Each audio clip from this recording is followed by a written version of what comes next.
things out. Okay. There we go. Yeah. Okay. Yeah. Okay, well, thank you, Hazel Prior, for coming and joining us today on Henlet Central. I'm super thrilled to be talking to you today and getting to know a little bit about these amazing creatures, the penguins, and how they've been incorporated and a big part of your books. So I'm going to start off just with telling us a little bit about yourself and how you got started writing in the first place. Oh, well, I haven't been a writer for that long, actually. It's just been about, I think my first book was published in 2019. So not that long ago, but I started writing a few years before that. Before that, I was just doing all sorts of different things, a big mishmash Sure. of muddle of life. But then for some reason, I entered a writing competition with a short story. Right. And I won that competition. So that gave me a little bit of an inkling that this might be something that I could do. Mhm. And the actual prize for that story was a writing course. So I then Right. got a free writing course, week's writing course, which was amazing up in the north of England. And Nice. that sort of set me on this little Mm. writing journey. And of course, having won one competition, I obsessively then entered lots of other ones over the next year. Well, it It was a sent off lots of sign, short maybe. stories, yes, and had some more success with those. And I eventually then entered a novel writing competition and entered my first 3 chapters, Mm. and I got longlisted for that. And then they said, you have to send us the rest of the novel. So I had to write the rest of the novel really quickly, in fact, and send that off. Wow. So then I had my first novel, which was sort of done in a very rough way. Right. And I honed that. And after a great long saga, it got published. Uh, Wow. and they And w- wanted then a second book. So here I am being an author. It's amazing. wow. Did you know that when you started your first contest and won, did you know that you would be writing Not more at books? all. No, Oh. it was always something that actually it's sort of been in the back of my mind for a long time since I was a child. Mhm. I said I'd like to write a novel one day, but I did not ever think, A, that I would ever really do it, and B, it never occurred to me that I would be published and sort of Mhm. become an author as my thing, as my profession. Mm. So I'm still quite surprised now. Wow. What Yeah. did you do before the writing hit you? I Are you still doing? My main job was teaching English as a foreign language. So I taught foreign students. I Whoa. lived abroad That's for a neat. while. I did in this country for a while. I got ill for many years and couldn't do anything at all. So then I kind of got Mhm. really stuck. Also, then after I sort of got surgery and got better, I became a bit of a freelance harp player. I play the Celtic harp. Yes. But Right. All that about that. sort of, yes, I was very nervous because I'm self-taught, so I've never sort of had the confidence of if you're Oh. brought up with it, you will obviously have the Mhm. confidence to go through the exams as you go. But I'm self-taught, so I've kind of always just sort of been a bit, oh, well, I sort of can play the harp, but only low-key performances. Right. So I started earning a little bit of money from that and teaching harp as well. So And I worked for the the National learning Trust. harp, yeah, you self-taught harp. It's almost like you may have self-taught yourself with writing, right? And learning the It skills, feels the creative like that. craft of it. It Hmm. very much feels like that. Yes, I did that one week's writing course, which was sort of going to various different lectures and things. So of course I've gleaned lots of tips and things, but I Right, think with a lot of creative things, you sort of have to teach yourself right, anyway. You right, learn from right. doing it. Yeah. Yeah. Well, everyone's writing journey is so different, right? And how we got there and um, and how what's there's always a story, a spark to what moves you in that direction. So it's so exciting. So your second book title really caught my attention, and how that was How the Penguins Saved Veronica. And you can tell us about the version of the title. What was your inspiration behind it, and what influenced your decision to write a book called The Call of the Penguins, right? And I know that's the other book as well. So what influenced your decision? Well, okay, first of all, before I forget, I will just distinguish between the different titles Good. because this has caused a lot of confusion, which is completely understandable. So the first book is called, it's got two different titles. The first Penguin book we're talking about Mhm. here. Um, Mhm. it was Away with the Penguins in the Mhm. UK, which is here. So I always think of it as Away with the Penguins, Sure. but in America, in the USA and in Canada, it's got a completely different title. It's called How the Penguins Saved Hey, Veronica. Veronica. And I the love different both. publishers just have chosen titles that are more suitable for their readers. Mm. So that's Mm. why. So it is actually the same book. And the reason I chose to write about penguins was partly because my publisher, both my UK publisher and my USA publisher, was Penguin. And I kind of Love thought, that. I was telling people, oh, I've got a 2-book deal with Penguin. I've got a 2-book deal with Penguin. I was kind of boasting about it quite a lot because I knew that Penguin is a publisher that people would have heard of. But then I thought, gosh, I've done my first book and I put harps and Exmoor and, lots of my favorite things into Right. my first book. So what shall I write my second book about? And this word penguin kept coming up.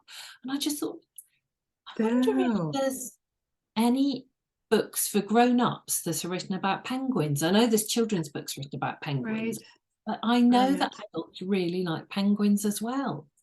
And in fact, I had a really close friend. I still have a really close friend who's madly, madly into penguins. And Oh, she has a bit of a penguin mission. So she's just completed her mission, which was to go around the world taking photographs of penguins in their natural environment, wow. penguins in the wild, and take Mm. photographs of them and to cover every single species of penguin. So 18 species of penguins. She's just finished last year with the emperor penguin, so she's got them all. And I've in fact just had my first experience of seeing penguins in the wild, having written 2 books about penguins. Call of the Penguins, Mm-hmm. I should mention. Oh, I was desperate to see them myself. I'd done all this research on penguins. I'd seen them in captivity in a little sea life centre in the corner of Britain, but I was desperate to see them in the wild. And because Away with the Penguins, How the Penguins Saved Veronica, mm. did so brilliantly in this country, I received a big bonus from my publishers here and thought I will put that towards seeing penguins. So Yeah, I they're went great. with Ursula, with this friend. We went to the Falklands where you can see 5 different breeds of Mm. penguins. And I just did Unbelievable. that this January. Mm. So I'm They're full a of penguins. beautiful My head is creature. full of penguins. Yeah. Beautiful creature. But why not? That's a great idea to incorporate or tie something that is also educational to your readers. It's not just a story, but you're incorporating some of the facts, I guess, of penguins. So this is where I want to ask you. Tell us some fun facts that with the 5 breeds that you did get to see on your trip that most viewers wouldn't know, or most of us wouldn't Well, I know. mean, we think of penguins as being in ice and snow, and if you've read How the Penguins Saved Veronica, Yep, you will yep. probably, that's set in Antarctica, Mm-hmm. you'll probably think of them in ice and snow, but actually, Mm-hmm. you get them in so many different landscapes. Mm. So in the Falklands, for example, I saw Magellanic penguins, which live sort of in the grass in the moorland, and they have little burrows, so they pop up like Oh, rabbits from the sure. burrows, which is Oh, bizarre to see in the grass. And interesting. they have the most amazing call, which is like completely like a donkey. So you hear this kind of ee-or, ee-or, ee-or, and it's a penguin. And it's a They're, penguin. yeah, they're actually called jackass penguins there because of the Oh, sound. Early sure. explorers Yeah. thought they heard them calling and thought that they were, jackasses in the hills, but in fact they are penguins. So that was one Wow. thing that amazed me. Wow. Another thing I just love, one of my favorite penguins now is the rockhopper penguin. And they're the ones with the sort of yellow ear tufts. Yes, yes, yes, yes. I have Such seen, I think my daughter did a penguin assignment in grade 4, and I remember we had to create a penguin out of a sock, and that was the one she chose. wonderful, wonderful. I wish I could see that. Are Yeah, they they are such friendly? Are fun. they friendly that you could go up to Yes, them? yeah, Very curious they are, though. No, They're really not like other birds. They wouldn't, run away, fly away. right. They're just kind of really just as interested in you as you are in them. Oh, wow. And these little rock hoppers, they're so feisty. They're so little, but they're so feisty and so strong, so physically strong, and they Mm. can jump up, almost by the sea, and they somehow manage to catch hold and just hop up. So, Oh, they're very well named, the rock hoppers. They're incredible. Yeah, oh, what a great experience. Like it was. one It of a kind, right? was. To have had, first of all, an interest in penguins, and this came by your publisher name, Yeah.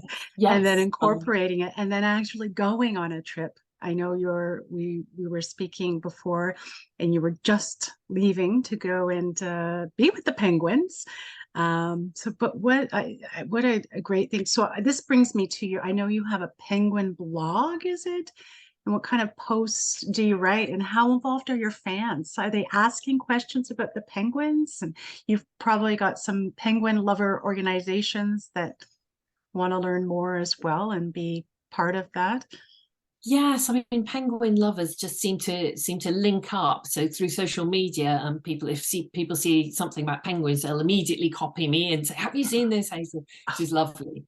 Oh, But the blog is something that I wrote because I had this huge, life's experience of mm-hmm, seeing penguins. That mm-hmm, having written 2 books about them, I just thought, and having blogs as well in how the penguins save Veronica, I thought, oh, I could do my own little blog of what I've seen. And it was right. mostly just for me because I wanted to keep track of it. I wanted to put all photographs or some of my photographs together, remember those experiences. And I also just thought, well, people might be interested. So I'll put it up on my website. And, Mm-hmm. if people want to read People are what happened to interested. me, then they can. But of course, I took thousands and thousands of photos and videos, so you can only put a few in up on your website because it just won't take the memory won't take too Right. many. So I'm Mm, also now I've just started a little hashtag on Twitter and Instagram, which is Hazel's Penguins. So I'm gradually posting all my photos of penguins and my excellent. videos, which will probably Oh, take me about a year, but I'm doing sure. one most days. So if you want to see more penguins at any point, just look up Hazel's Penguins. Well, I'll definitely put that up for our readers after the interview for sure. Thank you. I I'd know be I grateful. do. Well, we all love penguins and they just cheer you up. I fully Yeah. believe that they're a big booster. And this is one of the reasons I wanted to write about penguins, actually, is because I always turn to books when I'm feeling low and I'm going through bad phases of Mm-hmm. life. Mm-hmm. And a lot of the books I read when I went through a particularly bad phase, a Mm-hmm. lot of the books, even though they were brilliant, brilliant books with wonderful stories, brilliantly written, they made me feel really low and sad about Mm-hmm. humanity. And I Mm, just wanted to write something that would cheer people and lift people when they're feeling bad and when excellent. they turn to Yeah. books. Right. So I sort of fully believe in writing uplifting fiction. Yeah. It's not for everyone, but it's definitely Mm-hmm. sort of my mission is to write things that make people feel better. And And honestly, you at the looking same at time, right? penguins, looking at penguins really makes me feel better. And I think I just hit on something there that really gives people a boost. You Really can't look at a special. penguin without Right. smiling. So Right. there we If you, and go. especially if you're writing something that really inspires you, most likely your book is going to inspire others, right? If you write for That's the yourself hope. first, Yes. write for Yeah. yourself first, and then so going into, I know of your 3 books, which one do you think was the easiest to write, and what about the most difficult? Maybe there was, or was it the first book that was the Interesting hardest? question. Yes. Well, I think in a way my first book was the easiest. So my first book was called Ellie and the Harp Maker. Mm-hmm. So I chose a harp maker as my main character, um, which is just sort of not something you see. I don't think there's any other book about a harp maker at all. But obviously, Yeah. I play the harp, and I just thought, it was my dream to always play the harp, and I I kind of thought, who could make a dream come true? And this character of this heart maker came into my head, Mm. and his voice, which is, he's slightly on the spectrum, he's very quirky, and his voice just slipped straight into my head. Really had Wow. to listen to what he was saying and write. And Mm-hmm. that was quite magical. And that was Ellie, who's the other character, was much harder because she's sort of more normal in a way. Mm-hmm. And he's Mm-hmm. quite sort of seeing what's going on, but she can't. But Anna's life was thinking. So that was actually the easiest one. And I'd say the second book, How the Penguin Saved Veronica, or Away with the Penguins, was probably the hardest. Again, Mm. Veronica's voice. So Veronica's another incredibly strong character. So her Character. voice Mm-hmm. came to me quite quickly, but structurally it was very, very difficult because I had her voice, the voice of Patrick. It's told in their two different voices. And then I had Penguin Mm. blogs in which I was feeding Penguin You were adding information. that. Yeah. I had Veronica's past, so I wanted to show her as a young person as well as an old woman. Mm-hmm. So you Mm-hmm. had And that's her not easy. diary. So I wanted to know her in little bits. So it was that up and story come just meshing it took me absolutely ages and lots of headaches to do. So I think that was my most difficult. And then Now, Call of the Penguins was hard after that because I had to do it quite quickly. right, So you had the it was the pressure of deadline problem. writing. Yeah, yeah. So I'm just going to bring this question up because I know that writers are always with a different process. And I know that I'm experiencing a very different process with my second book as it was with my first book. But would you say that you spend a lot of time plotting? Well, now that I mean, let's look at this book that's coming out. You said in September. Do you find that you spent a lot of time upfront plotting and structuring, or like as you said, Veronica's voice was coming through and you had your Harper's coming through? Or do you just go all out and just go with the flow of what's happening with your characters? They're telling you what's I happening. think it's probably the way I work is less plotting and more going with the flow. I Mm-hmm. try to have a rough idea of where I'm going. Mm-hmm. But I actually, with plot, I find it terribly difficult to plot. Yeah. I keep changing my mind and changing my mind and changing my mind Mm-hmm. again. Mm-hmm. Then when I Mm-hmm. start writing, everything goes in a different Yeah. direction. Mm-hmm. And Oh, the characters are doing their own thing too, they right? do their own thing. They just kind of You gotta, take off in different directions, and I have no yes, control over them really. right. So so yes, I wish I could be one of those organized people who knows exactly what they're doing in every chapter. But I don't. I have a rough idea where I'm heading. To be fair, I normally stick to that. Mm-hmm. How I get there just wildly goes in and out, round and round in circles, and I change my mind lots of times, and it No, eventually gets and there. is your writing the same? Different. We all have different processes, but what would you say if someone, okay, if you were writing the next book, how long would you spend um, writing it, editing, well, and then going back to editing? So, is there a, if someone said, "Can you write a book in a year, 6 months?" Yes, I mean, I'd be uncomfortable to do the whole thing in 6 months because I think it needs Oh, a bit of time mm-hmm, to just percolate, for the ideas to mm-hmm, percolate, for it to trickle through, and for you to go back to it with fresh eyes. Um, so a year is good for me, I think. Also, wow, of course, yeah, my editors, I'm lucky to have fantastic editors, sure, and mm-hmm, they play quite a big part in it actually, because my ideas are often quite sort of limp, and I sort of have quite strong ideas about characters and maybe voice and setting and things like that, but then something doesn't quite meld, and then often what they say spurs off a whole load of new yeah, stuff. I yeah, think, oh mm-hmm, yes, now I right, see yeah, how I sort of can opened up a really bit of make it box. work. Yes, and they're very good at pinpointing those things. Oh, um that's so so helpful. And it it's great to have editors that can, you know, give you the direction that you maybe not been thought that you were going to go into. Yes, and And it's something underlying that's sort of there, but I hadn't really realised it was there. And they just say something, I think, oh,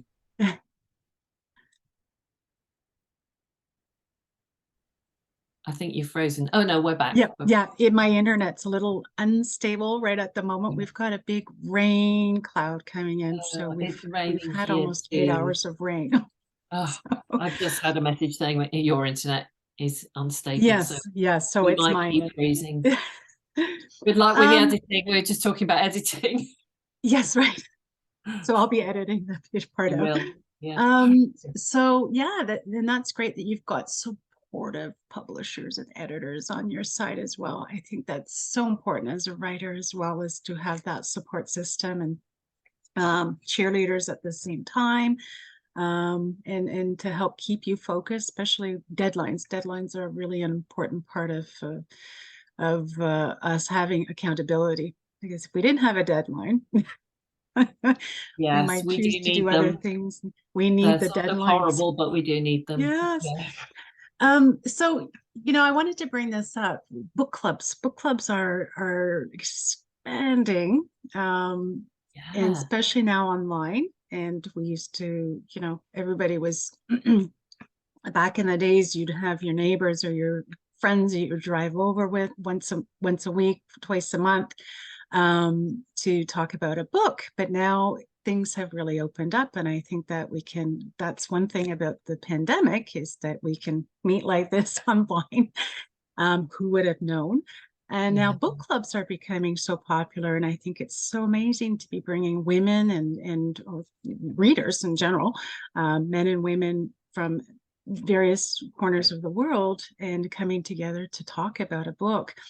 And so my question is, what in your mind, what makes a good book club pick? And I think you could tell our viewers here your books and how you feel that they could make a really good pick for book club lovers.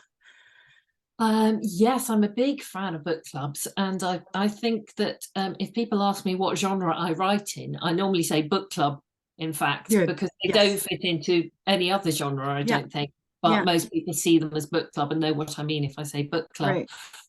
So I think for a good book club read, you need to have quite multi-layered characters. Mm-hmm. And characters are my big thing. Obviously, I'm madly obsessed with Yeah. characters.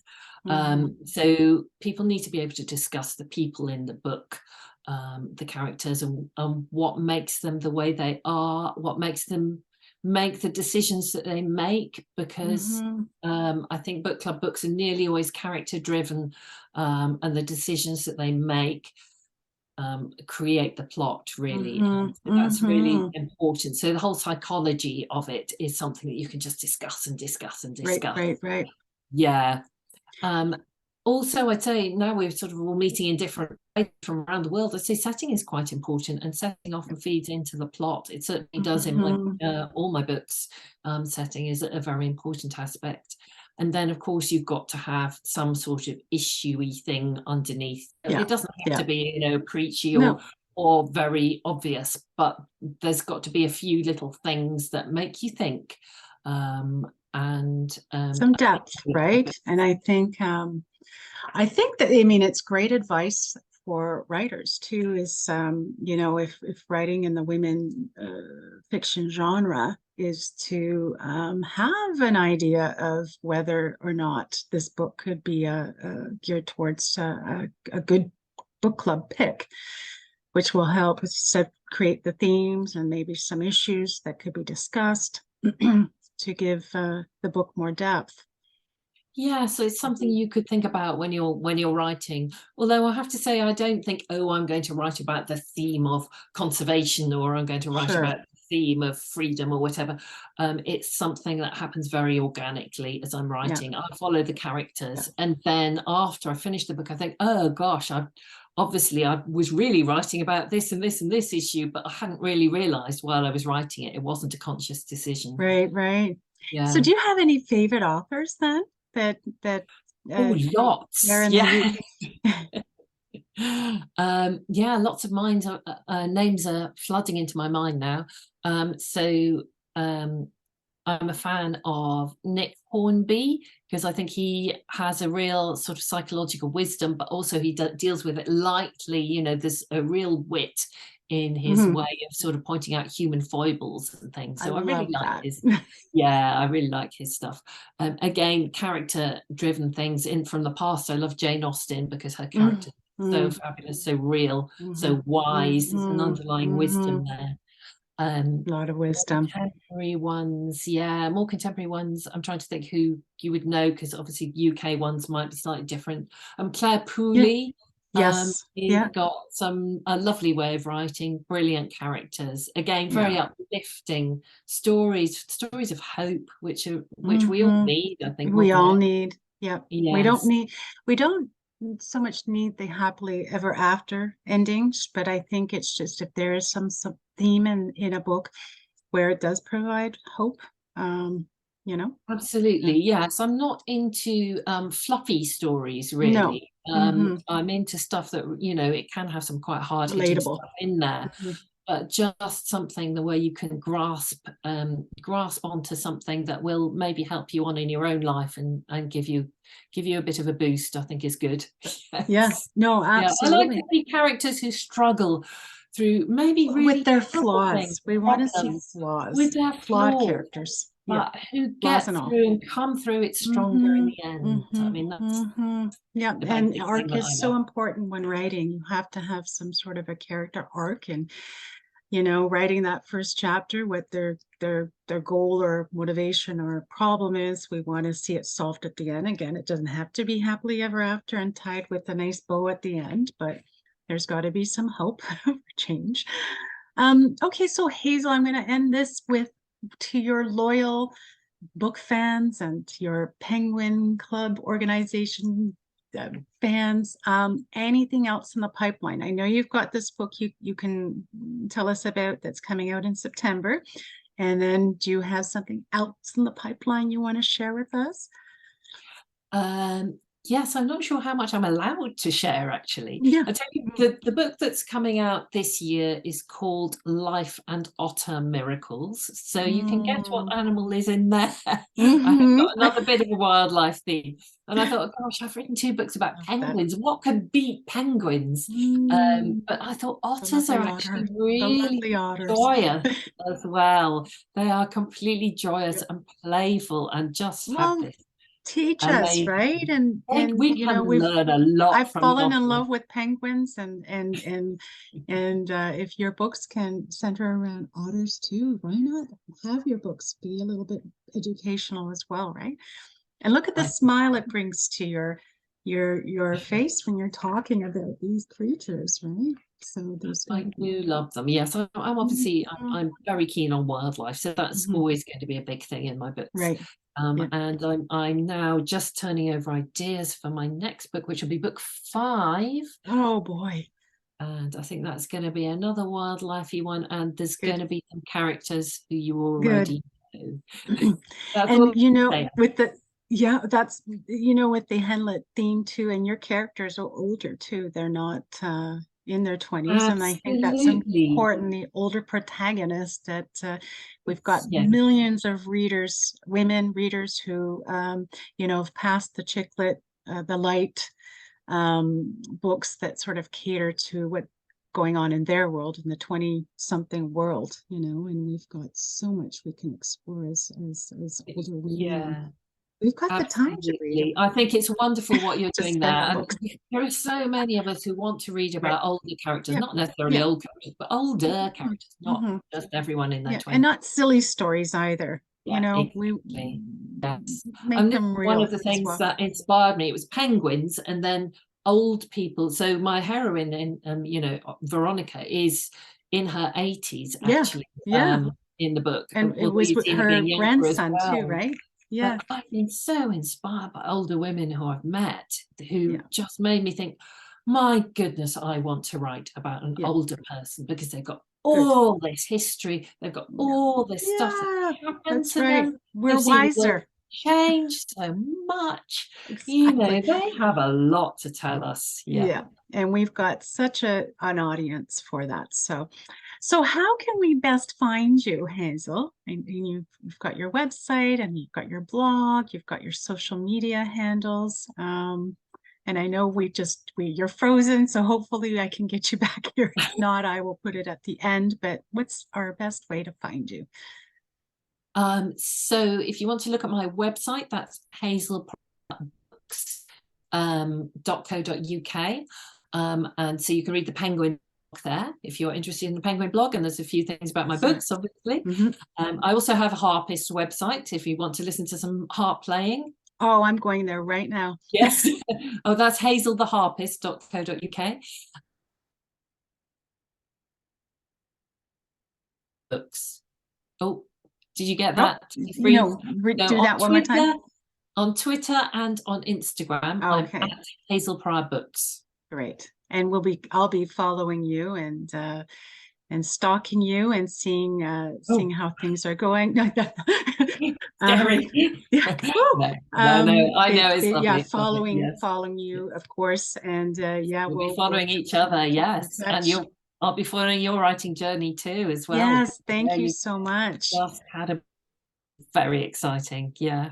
Well, thank you so much for being here today. And I really look forward to following your journey and learning about the otters if you start to write about them as well. So thank you very much. Thank you. It's been lovely. Thank you so much for having me. You're welcome. Thank you.